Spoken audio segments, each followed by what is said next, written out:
Hello everyone, स्वागत है आप सभी का जीएस फाउंडेशन यूट्यूब चैनल पर। दोस्तों, इस वीडियो में हम लोग करेंगे बायोलॉजी यानी जीव विज्ञान से संबंधित 25 plus MCQ with full explanation. इस वीडियो में काफ़ी यूज़फुल प्रश्न लिए गए हैं जो आपकी होने वाली परीक्षा एसएससी, रेलवे, एसएट PSC, CDS, NDA, UPSC, SI या भारत में किसी कोई भी एग्ज़ाम हो, ये सभी के लिए महत्वपूर्ण रहेगा। ठीक है, ये सभी आपको परीक्षा में हेल्प करेगा। दोस्तों, यदि आप मेरी साइंस की और वीडियो देखना चाहते हैं तो आप मेरे प्लेलिस्ट में जाइए। मैंने विज्ञान का प्लेलिस्ट बना रखा है, आप वहां जाकर देख सकते हैं। ठीक है, और हाँ दोस्तों, ये सभी प्रश्न एमसीक्यू हैं, तो पहले खुद से कोशिश कीजिएगा आंसर देने के लिए, उसके बाद मैं आंसर बता दूंगा। ठीक है, तो चलिए शुरुआत करते हैं यहाँ पर सेशन की। लेकिन सेशन में जाने से पहले एक बार फिर से रिक्वेस्ट है कि लिंक को कॉपी कीजिए और दोस्तों के साथ शेयर कर दीजिए, है ना। तो चलिए शुरुआत करते हैं यहाँ पर सेशन की। सेशन का पहला सवाल है दोस्तों कि ग्लाइकोजन शरीर के किस भाग में पाया जाता है। अति महत्वपूर्ण सवाल है आपकी परीक्षा की दृष्टि से। तो ग्लाइकोजन शरीर के किस भाग में पाया जाता है, यहाँ पर सही आंसर हो जाएगा ऑप्शन बी, यकृत में पाया जाता है।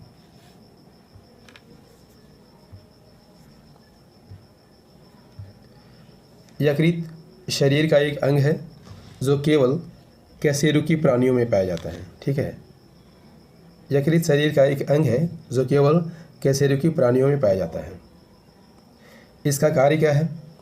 मेटाबॉलिज्म को डिटॉक्सिफाई करना, प्रोटीन को संश्लेषित करना और पाचन के लिए आवश्यक जैव रासायनिक बनाना। मनुष्यों में ये कहाँ पर स्थित होता है? मनुष्यों में यह पेट के दाहिनी ऊपरी हिस्से में डायफ्राम के नीचे स्थित होता है। मानव शरीर की सबसे बड़ी ग्रंथि यदि आपसे पूछ ले कौन होती है, तो यकृत ही मानव शरीर की सबसे बड़ी ग्रंथि होती है। और इसका प्रमुख कार्य क्या है? पित्त का निर्माण करना इसका प्रमुख कार्य है।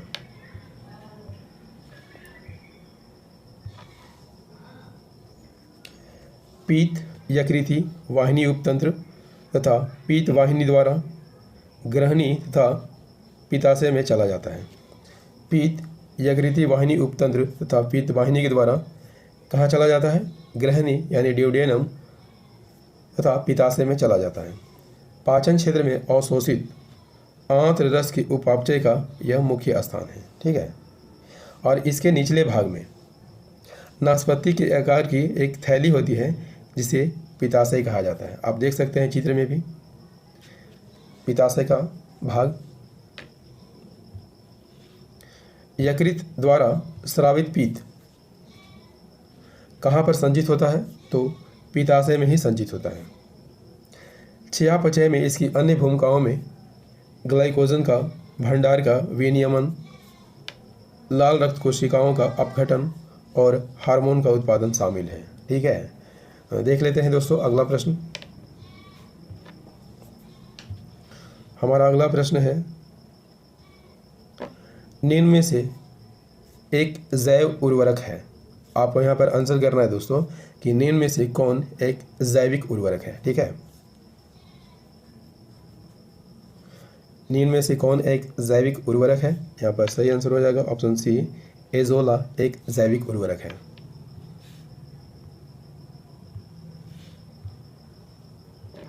एजोला एक तैरती हुई फर्न है जो शैवाल से मिलती जुलती है। ठीक है, एजोला एक तैरती हुई फर्न है जो किससे मिलती है? शैवाल से मिलती जुलती है। सामान्यतः एजोला धान के खेत में या उथले पानी में उगाई जाती है और यह तेजी से बढ़ती है। एजोला एक जैव उर्वरक है। एक तरफ जहाँ ऐसे धान की उपज बढ़ती है, वहीं ये कुक्कुट, मछली और पशुओं के चारे के काम में आता है।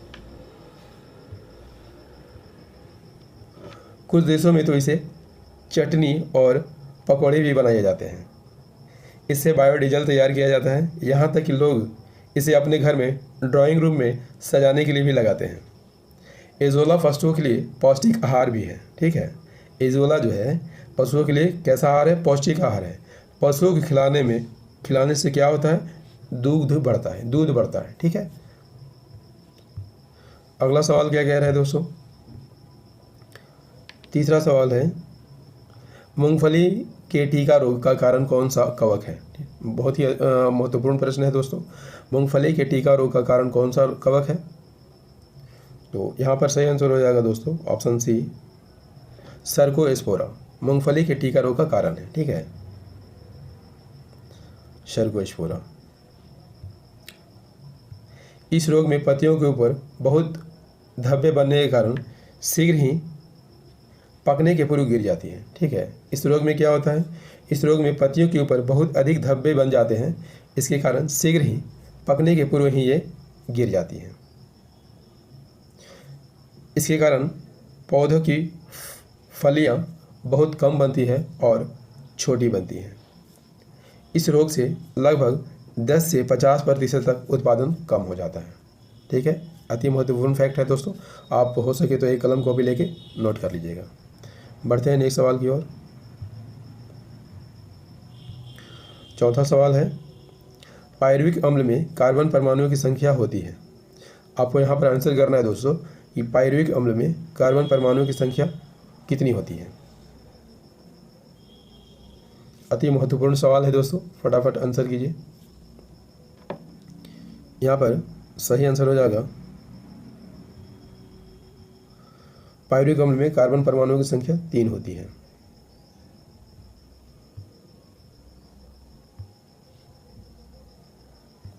पायरुविक अम्ल अल्फा कीटो अम्लों में सबसे सरल यौगिक है। इसका रासायनिक सूत्र क्या है? C3H4O3। और इसमें कार्बन परमाणुओं की संख्या 3 होती है, हाइड्रोजन परमाणुओं की संख्या 4 होती है और ऑक्सीजन परमाणुओं की संख्या कितनी होती है? 3 होती है। इसका IUPAC नेम क्या होता है? 2-ऑक्सोफ्रोनोइक एसिड। घनत्व इसका 1.25 ग्राम प्रति घन सेंटीमीटर, क्वथनांक 165 डिग्री सेल्सियस और गलनांक 13.8 डिग्री सेल्सियस। मोलर द्रव्यमान कितना होता है यदि आपसे पूछ लें? 88.06 ग्राम प्रति मोल। नेक्स्ट सवाल कर लेते हैं। पांचवा सवाल है, कौन से प्रोटीन दाल में अच्छी मात्रा में पाए जाते हैं? निम्नलिखित में कौन से प्रोटीन है जो दालों में अच्छी मात्रा में पाए जाते हैं? तो यहाँ पर सही आंसर हो जाएगा दोस्तों ऑप्शन ए, लाइसिन और थ्रियोनिन।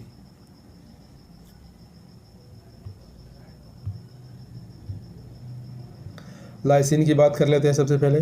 यह एक एमिनो एसिड है जो कई प्रोटीनों का अग्रदूत है।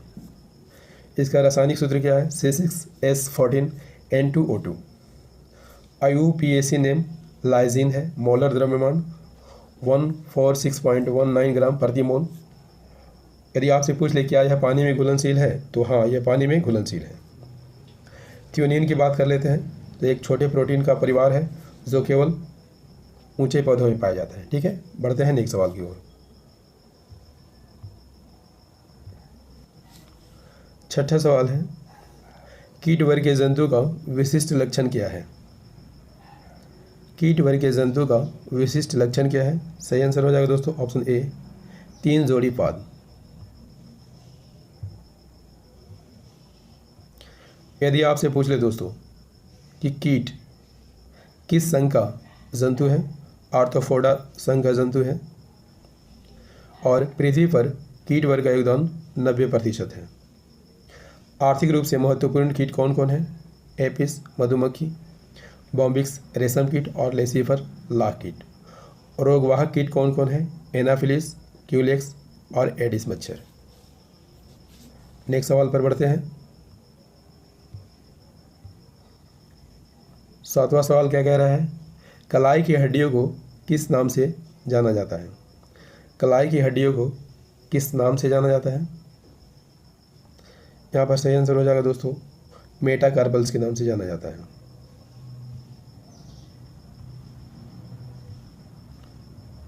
यदि आपसे पूछ ले दोस्तों कि मानव पंजे में कितनी हड्डियाँ होती हैं? 7 हड्डियाँ होती हैं, यानी मानव पंजे 27 हड्डियों से बना होता है।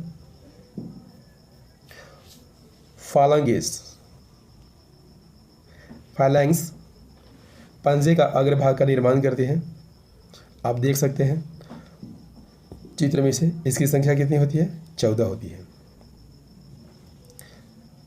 प्रत्येक उंगली में 3 फैलांग होते हैं, दूरस्थ, मध्य और समीपस्थ।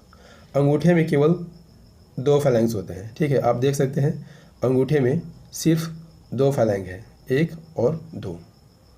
मेटाकार्पल हड्डियाँ फालेंस और कलाई की कार्पल हड्डियों के बीच स्थित कंकाल के मध्यवर्ती भाग का निर्माण करती हैं। ठीक है, मेटाकार्पल्स आप देख सकते हैं, ये सभी मेटाकार्पल्स हैं। कार्पल्स हड्डियों की संख्या कितनी होती है? आप देख सकते हैं यहाँ पे कार्पल्स हड्डियों की संख्या कितनी होती है? 8 होती है। ठीक है,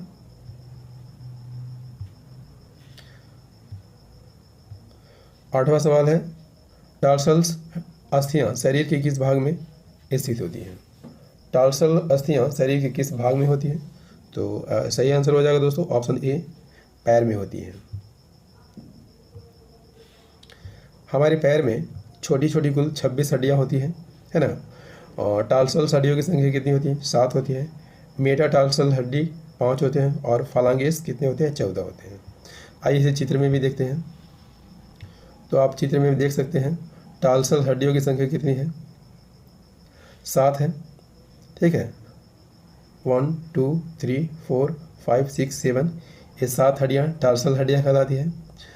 मेटाटार्सल हड्डियाँ 5 होती है, आप देख सकते हैं चित्र में 1 2 3 4 5, ये सभी मेटाटार्सल हड्डियाँ हैं। और फलांगेस हड्डियाँ 14 हैं। ठीक है, आप इसे गिन सकते हैं। ठीक है, जो आगे के भाग का निर्माण करती हैं ये सब फलांगेस हड्डियाँ होती हैं और ये 14 होते हैं। ठीक है, देख लेते हैं अगला सवाल। 9वां सवाल है, फुफ्फुस वाल्व कहाँ पर स्थित है? फुफ्फुस वाल्व कहाँ पर स्थित होते हैं? तो यहाँ पर सही आंसर हो जाएगा दोस्तों ऑप्शन ए, दायां निलय और फुफ्फुस ध्वनि के बीच स्थित होती है। ठीक है, फुफ्फुस वाल्व कहाँ पर स्थित होते हैं? दायां निलय और फुफ्फुस ध्वनि के बीच स्थित होती है।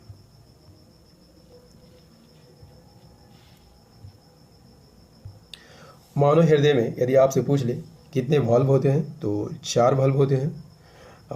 माइट्रल वाल्व, ट्राइस्पीड वाल्व, फुफ्फुसीय वाल्व और महाधमनी वाल्व। ठीक है, आप देख सकते हैं माइट्रल वाल्व कहाँ पर है? चित्र में आप देख सकते हैं माइट्रल वाल्व कहाँ पे है। ठीक है, और ट्राइस्पीड वाल्व यहाँ पर है। फुफ्फुसीय वाल्व ये है, आप यहाँ देख सकते हैं फुफ्फुसीय बल्ब है। और महाधमनी बल्ब कौन है? यहाँ पर महाधमनी बल्ब है ये। ठीक है, फुफ्फुसीय बल्ब कभी कभी फुफ्फुसीय बल्ब के रूप में जाना जाता है। हृदय का एक बल्ब होता है, ठीक है, जो दाएं निलय और फुफ्फुसीय धमनी के बीच स्थित है। और हृदय के 4 बल्ब होते हैं, आप सभी जानते हैं। और फुफ्फुस धमनी जो है बल्ब 4 बल्बों में से एक है। ठीक है, दूसरा महाधमनी बल्ब होता है। और महाधमनी बल्ब मनुष्य को और अधिकांश अन्य जानवरों के दिल में एक बल्ब होता है जो वेंट्रिकल और महाधमनी के बीच स्थित है। महाधमनी बल्ब के समान फुफ्फुसीय बल्ब वेंट्रिकुलर सिस्टोल में खुलता है। ठीक है, देख लेते हैं अगला सवाल। मानव का वह पूर्वज जो सबसे पहले 2 पैरों पर सीधा खड़ा होकर चला था, वह कौन था? अति महत्वपूर्ण सवाल है दोस्तों। मानव का वह पूर्वज जो सबसे पहले 2 पैरों पर सीधा खड़ा होकर चला था, वह कौन था? तो यहाँ पर सही आंसर हो जाएगा दोस्तों ऑप्शन बी, ऑस्ट्रेलोपिथेकस। कठिन नाम है, ठीक है, इसे तोड़ तोड़ कर पढ़िएगा तो आप आसानी से पढ़ सकते हैं। क्या नाम है? ऑस्ट्रेलोपिथेकस। ठीक है, आप चित्र में देख सकते हैं ऑस्ट्रेलोपिथेकस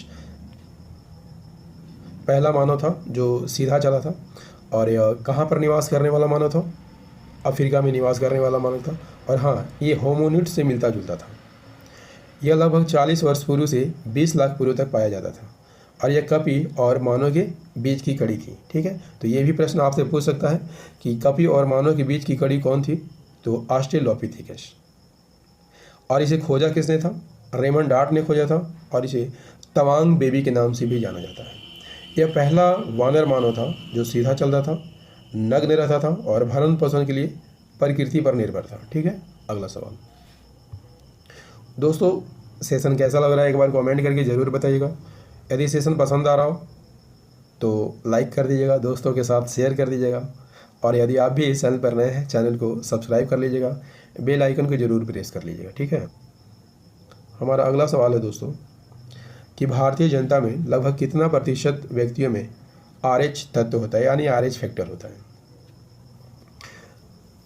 भारतीय जनता में लगभग कितना प्रतिशत व्यक्तियों में RH तत्व होता है, तो सही आंसर हो जाएगा 95% व्यक्तियों में RH तत्व होता है। RH तत्व या RH फैक्टर क्या है? एक प्रोटीन है जो रेड ब्लड सेल्स की सतह पर मौजूद होता है। कहाँ पर स्थित होता है? रेड ब्लड सेल्स की सतह पर मौजूद होता है। जिन लोगों की रेड ब्लड सेल्स की सतह पर प्रोटीन होता है उन्हें RH पॉजिटिव कहते हैं, और जिन लोगों के रेड ब्लड सेल्स के ऊपर से प्रोटीन नहीं होता है उन्हें RH नेगेटिव कहा जाता है। ठीक है, अगला सवाल। अगला सवाल है 12वां सवाल। बीटी कल्चर के द्वारा निम्नलिखित में से किसका उत्पादन होता है? बीटी कल्चर के द्वारा निम्नलिखित में से कौन एक उत्पादित होता है? परीक्षा में बार बार पूछा जाने वाला सवाल है, अति महत्वपूर्ण सवाल है दोस्तों। बीटी कल्चर के द्वारा निम्नलिखित में से कौन एक उत्पादित होता है? तो बीटी कल्चर के अंतर्गत आप जानते होंगे अंगूर का उत्पादन किया जाता है। रेशम का उत्पादन यदि आपसे पूछ ले किसके अंतर्गत किया जाता है? सेरीकल्चर। केंचुआ का उत्पादन वर्मी कल्चर, शहद एपीकल्चर, और अंगूर विटीकल्चर। ठीक है, अगला सवाल। हमारा अगला सवाल है 13वां सवाल। ATP का निर्माण होता है, कहाँ होता है आपको आंसर करना है। ठीक है, ATP का निर्माण होता है कहाँ पर? माइटोकॉन्ड्रिया में।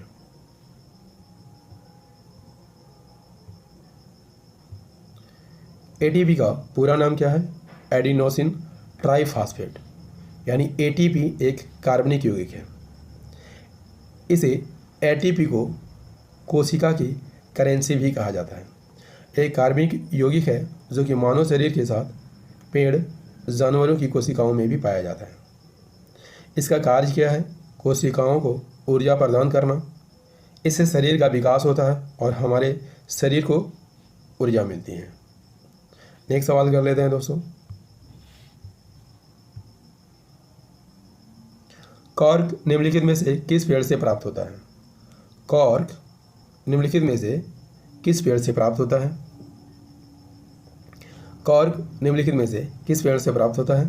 तो यहाँ पर सही आंसर हो जाएगा ऑप्शन सी, क्वेकर्स से प्राप्त होता है।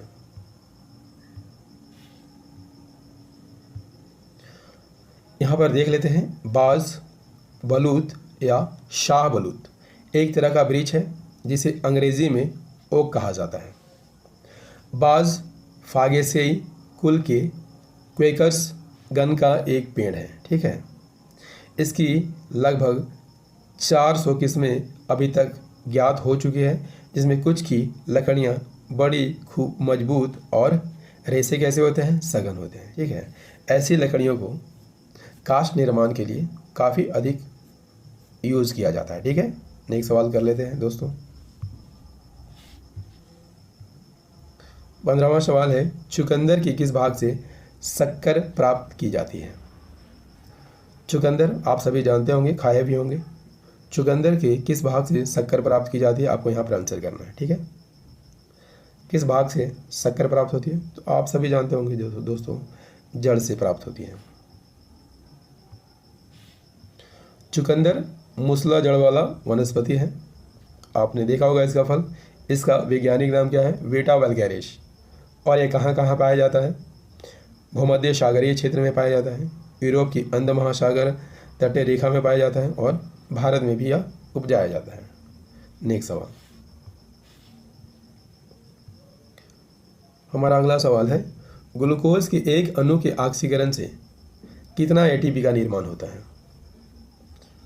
ग्लूकोज के एक अणु के ऑक्सीकरण से प्राप्त होती है कितने ATP? तो यहाँ पर सही आंसर हो जाएगा दोस्तों ऑप्शन ए, 38 ATP का निर्माण होता है। ग्लूकोज को अन्य किस नाम से जाना जाता है?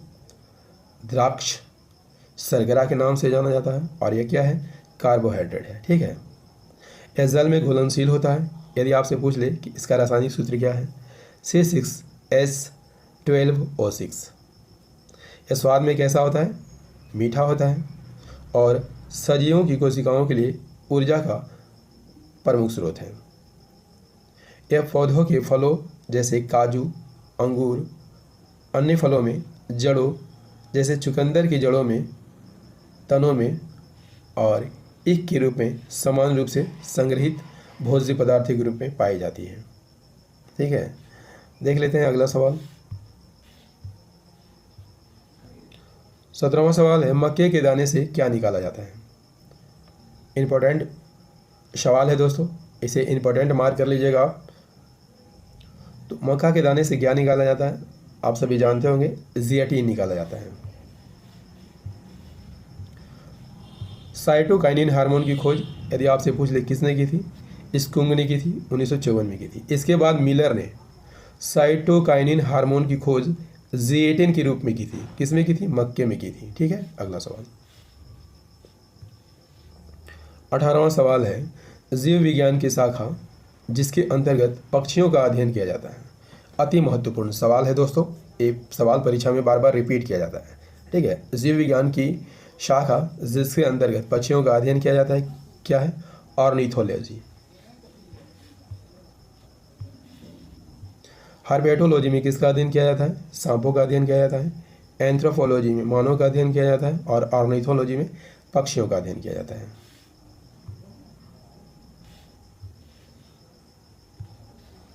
19वां सवाल है, निम्नलिखित विटामिनों में से कौन सा शरीर में भंडारित नहीं होता है?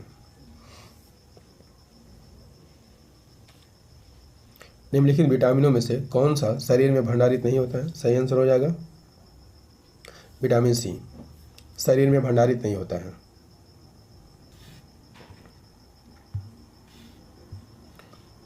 विटामिन ए का रासायनिक नाम क्या है? रेटिनॉल। सी का ascorbic, D calciferol, E tocopherol. और हाँ दोस्तों, विटामिन बी के तहत कुल 8 विटामिन आते हैं। ठीक है, जिसमें विटामिन B1 से लेके B12 तक कई विटामिन शामिल हैं। जैसे विटामिन B1 का रासायनिक नाम क्या है? थायमिन। इसी तरह विटामिन B2 का राइबोफ्लाविन या riboflavin, B3 pantothenic, B5 niacin, B6 pyridoxine या पैरोडॉक्सिन, B7 biotin, B9 folic acid और B12 साइनोकोबालामिन। ठीक है, अगला सवाल है, वे पौधे जो अत्यधिक नमक वाली मिट्टी में उत्पन्न होते हैं क्या कहलाते हैं? वे पौधे जो अत्यधिक नमक वाली मिट्टी में उत्पन्न होते हैं क्या कहलाते हैं? तो सही आंसर हो जाएगा यहाँ पे हेलोफाइट कहलाते हैं। क्या कहलाते हैं? हेलोफाइट कहलाते हैं। जीरोफाइट कौन होते हैं? शुष्क और मरुस्थल में उगने वाले पौधे जीरोफाइट कहलाते हैं। समोद्भिदी या मेसोफाइट ऐसे भूमिस्थ पौधे होते हैं जो न तो विशेष तौर पर सूखे या शुष्क और न विशेष तौर पर कम वातावरण के लिए अनुकूलित होते हैं। हेलोफाइट्स नमकीन भूमि में उगने वाले पौधे होते हैं, और थैलोफाइट पत्थरों पर उगने वाले पौधे को हेलोफाइट्स कहा जाता है। नेक्स्ट सवाल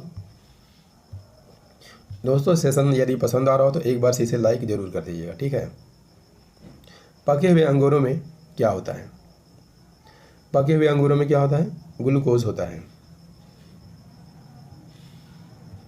ग्लूकोज या द्राक्ष शर्करा सबसे सरल कार्बोहाइड्रेट है। यह जल में घुलनशील होता है और इसका अणुसूत्र C6H12O6 होता है। 22वां सवाल है, किन जंतु समूह या संघ के सभी सदस्य समुद्री होते हैं? किस जंतु समूह या संघ के सदस्य सभी जीव समुद्री होते हैं? तो यहाँ पर सही आंसर हो जाएगा ऑप्शन सी, इकाइनोडर्मेटा। इकाइनोडर्मेटा संघ के जंतु सामान्यतः समुद्री होते हैं, और इसकी त्वचा पर क्या पाई जाती है? कटिकाएँ पाई जाती हैं। त्वचा पर कटिकाएँ पाए जाने के कारण ही इस संघ का नाम इकाइनोडर्मेटा पड़ा है। इकाइनोडर्मेटा संघ का नामकरण किसने किया था, यदि आपसे पूछ ले? जैकोब क्लीन ने किया था। और कब किया था? 1738 में किया था। इकाई नोडरमेटा के अंतर्गत कौन कौन से जीव आते हैं? ताराफिश यानी स्टार फिश, ब्रिटेल स्टार, समुद्री अर्चिल यानी सी अर्चिल, समुद्री खीरा, सी कुकुम्बर, कुकुमेरिया और थायोन एडिटोन आदि। ये सभी इकाई नोडरमेटा के अंतर्गत आते हैं। हीमोग्लोबिन क्या है? हीमोग्लोबिन क्या है? तो हीमोग्लोबिन एक जटिल प्रोटीन है। क्या है? जटिल प्रोटीन। हीमोग्लोबिन धातु प्रोटीन है। यह रक्त कोशिकाओं में पाया जाता है। इसका कार्य क्या है? शरीर में ऑक्सीजन का परिवहन इसका कार्य है। स्तनधारियों में लाल रक्त कोशिकाओं के शुष्क भाग का करीब 97% और कुल भाग पानी सहित का लगभग 35% भाग प्रोटीन से बना होता है। हमारा अगला सवाल है, शरीर का तापक्रम कहाँ नियंत्रित होता है? शरीर का तापक्रम कहाँ नियंत्रित होता है? तो आप सभी जानते होंगे, आसान प्रश्न है। सही आंसर हो जाएगा ऑप्शन सी, हाइपोथैलेमस से नियंत्रित होता है। हाइपोथैलेमस बादाम के आकार का मस्तिष्क में मौजूद एक भाग होता है जो हार्मोन सिस्टम को कंट्रोल करने का काम करता है। इस शरीर की कार्यकारिणी प्रणाली sexual behaviour, body temperature, blood pressure, भूख प्यास, मूड और स्ट्रेस को कंट्रोल करता है।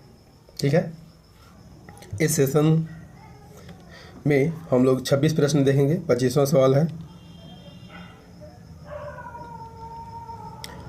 निम्न में से कौन सा एंजाइम लार में पाया जाता है? कौन सा एंजाइम जो है जो लार में पाया जाता है? तो आप सभी जानते हैं, टाइलिन एंजाइम पाया जाता है लार में। टाइलिन एक एंजाइम है जो मुंह में पाए जाने वाली लार में होता है और इसका काम क्या है? इसका काम है मंड यानी स्टार्च को पचाना, इसका प्रमुख कार्य है। इस सेशन का अंतिम प्रश्न देख लेते हैं दोस्तों। 26वां प्रश्न है, एक स्वस्थ मनुष्य का रक्तचाप कितना होता है? तो एक स्वस्थ मनुष्य का रक्तचाप कितना होता है? 120/80। ठीक है, कितना होता है? 120/80 होता है। दोस्तों सेशन कैसा लगा एक बार कमेंट करके ज़रूर बताइएगा। यदि सेशन पसंद आया हो तो इसे लाइक कर दीजिएगा, दोस्तों के साथ शेयर कर दीजिएगा और यदि आप भी इस चैनल पर नए हैं चैनल को सब्सक्राइब कर लीजिएगा, बेल आइकन को जरूर प्रेस कर लीजिएगा। और हाँ दोस्तों, याद रखिएगा इस चैनल पर आपको रोटेशन वाइज वीडियो उपलब्ध कराई जाती है जो history, geography, polity, economics, science और सामान्य ज्ञान से संबंधित होती है। और हाँ दोस्तों, याद रखिएगा मेरी वीडियो रात को 8 बजे डेली आती है, तो इसे रोज़ देखना मत भूलिएगा। मिलते हैं अगले सेशन में अगले वीडियो के साथ। जय हिंद, धन्यवाद।